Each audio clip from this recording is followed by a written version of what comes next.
lock down my privacy. Strategy Institute conference on Internet as Violence Prevention Tool, and Laurie Stevens from Laws Comms about to demonstrate something of interest in relation to friends and making categories for friends on Facebook.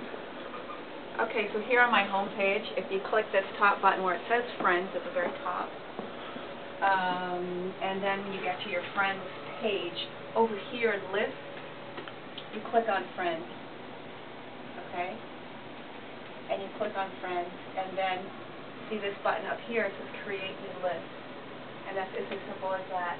You create this new, click the button Create New List. I had created one that said, you know, students, but we'll do it again. So I use students 2, just in case it's going to say I've already got that. Create list. Okay, so then here's my students 2 list.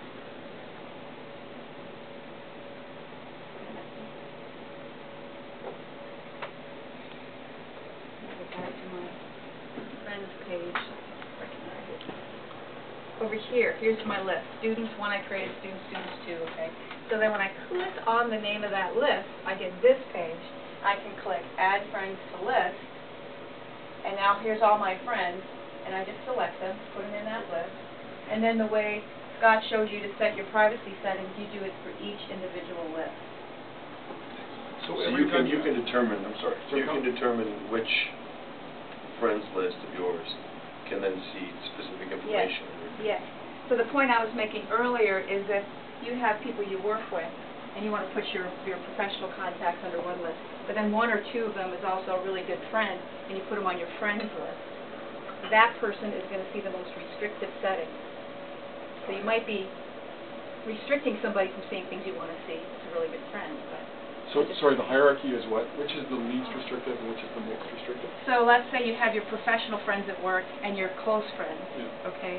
So your close friends are lots more open to your settings, right? You let them see more. But you have somebody that's on both lists, the most restrictive settings will apply. So someone's on 2 lists, it's however you it seems to me like it should be the opposite, but they're taking the most conservative approach. Are you doing that, Dave? Well, I just started. No, but it's a concern when you have students who are friending you, and if you don't have a separate Facebook profile for your buddies at home, you know. But when you accept friends, does it give you a choice which list you put them into, or have you got to accept them and then go move them? I think you have to go move them and add them to a list. I can't swear on that. But I think you have to go back in and then add them. See, I don't understand the thing when people say, well, set up 2 profiles. I just thought it was totally, I only have one stripped down profile. Right. With no pictures on it, nothing. Right. Just play it safe. But if you have 2 profiles, like, why can't the kids just go search for the profile? I mean, I guess if it's restricted. If they're not a friend, or if they're not in it, don't it's accept closed. them as a friend to it. Right.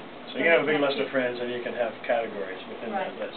But you can still Like I have 2 profiles because I have the stuff I do with law enforcement, and then I have, you know, all of my, you know, private stuff. That's all. If I post something, it might be my kids' theater project, and the cops don't see that, right? But couldn't they fairly? I mean, I don't know how fail-proof those systems are. Is it not that easy for them for someone to get across one of those?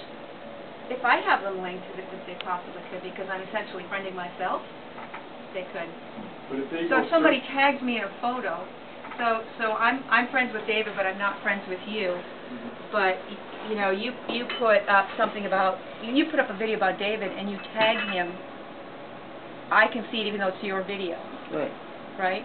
That's what that's what there's this sort of but not across linking, profiles. right? It's not going to work that way. But if you've got something, I'm just trying to get my head straight around this. But if Brett's got something listed and he's friends with you and I'm friends with you, even though it's my restricted profile, right? He can link through you to me. No. No. The only thing if he clicks on you and through her account, all he's going to see is what your public internet profile is. Unless your privacy settings are set at friends of friends. Remember, Scott showed that at the beginning. If you just say only your friends can see it, he can't see it. Oh, okay. So but if you say friends of friends and he's my friend, then he can see it. All I'll see is what you want, what you select in the privacy settings for the search setting. So Separate friend lists on Facebook, separating professional from personal life. for so Internet the Violence best thing is always Prevention have it at the set as Strategy friends only, Institute. and I'm then go Constable to Scott guys Mills, kind of Toronto Crime friends Stoppers and then Community you Youth can open it Officer. up if you want to. But 1-800-222-TIPS, you never know who's 222tips.com, one step away, 2 steps away. or text TOR in your message to crimes. You can prevent Oh, yeah. If these kids, They post up Violence these kids don't grow up anonymously. and they don't have any concept or any care about, they don't care about crimes. They see no reason why they can't just put it out there. And I think that's the first step in everything you guys need to do is have some workshops with the kids.